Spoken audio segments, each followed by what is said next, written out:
Hello, I'm Aspen. I'm an embodiment coach and mindfulness and yoga teacher, and just a human being on this planet dealing with life. So what I wanted to talk about today is something I posted on Instagram on Monday about feeling the suffering of when you're stuck in your thoughts and stuck in your story, and ways to wake up out of that. And to kind of increase your capacity to be with the stuff. So I find for myself when I'm suffering, it is because I'm believing something that is not true. I am stuck in a story, a limited story about who I am, or about this person or this situation. And so the invitation for you and for myself when you're in that is to just question, what stories am I telling myself about myself? It's a beautiful thing to start to bring into awareness. I speak a lot about, Joseph Campbell has a circle of awareness, and he has a line through it, and what's above the line is in our awareness.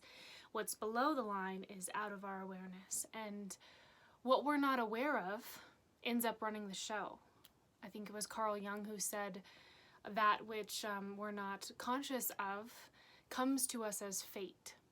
And so it's really important to begin to wake up out of these thoughts. You know, some of these stories that we've told ourselves about who we are and the things that have happened to us are so old that they're outdated. They're not even true. And oftentimes what I've found is sometimes they're not even mine.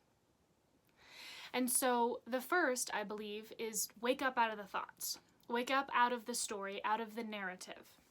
So that's the first thing. And some empowering questions to help you do that I use are just questioning, what am I believing? What am I believing right now? What's really happening?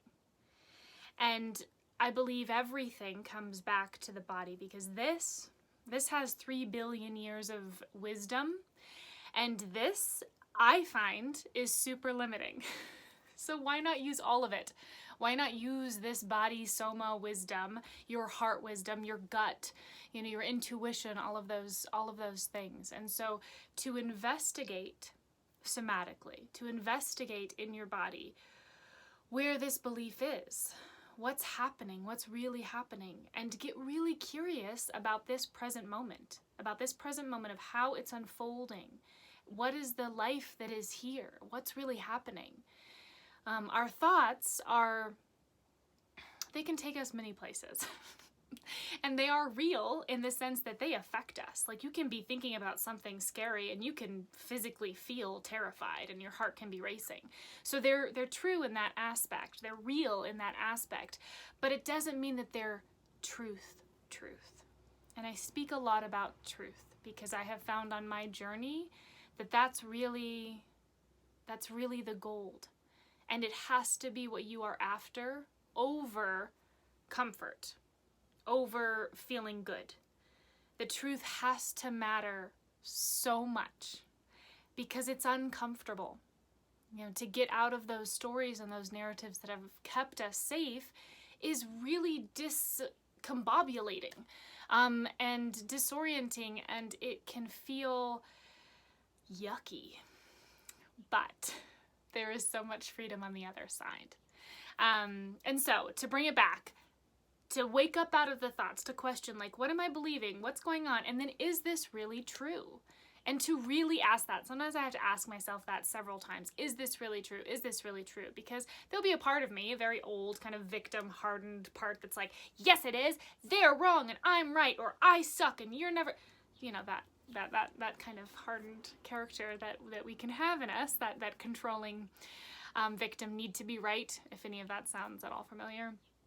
And so to really question, is this really true? And all of this investigation needs to come with a lot of compassion and kindness. Because there's this thing that we do, I call it shooting the second arrow, where we feel bad, and that goes right into I am bad. We feel sad, and then we judge ourselves for feeling sad, right? We feel afraid, and then we shame ourselves for feeling that way. right? So there's something wrong with me, that kind of core narrative that many of us have, that wound. And so in order to soften that, to kind of like loosen up around that, there has to be tons of compassion, tons of love, tons of kindness. So it's really meeting yourself there, waking up out of the thoughts, asking, is this really true? And then just, can I be kind? Can I hold myself in acceptance and compassion? And then from there, that is when that shift in identity can happen. Because how I began this was when you're feeling in that limited story about who you are, and you feel small and constricted and stuck and separate. And when you can meet yourself there and really allow yourself to touch on the vulnerability, the need that possibly is not being met, or whatever is really there, and feel it and be kind, then this shift can happen.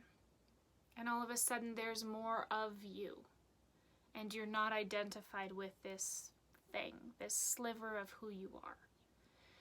So that is the practice that I offered this week, and that I've been always in the practice of lately, and even more so in these last few weeks, of really shining the light of awareness, right? That is the thing that we can have some agency over, is where we choose to put our attention. So just shining the light of awareness on some things, because our stories, they keep us exactly where we are. And if you're desiring to shift that up, to expand, to grow a little bit, I invite you to challenge those stories that you tell to you about you. So that's what I have to offer this week. I'm wishing you all so much love and empowerment and inspiration in the time that you have with you. Mwah.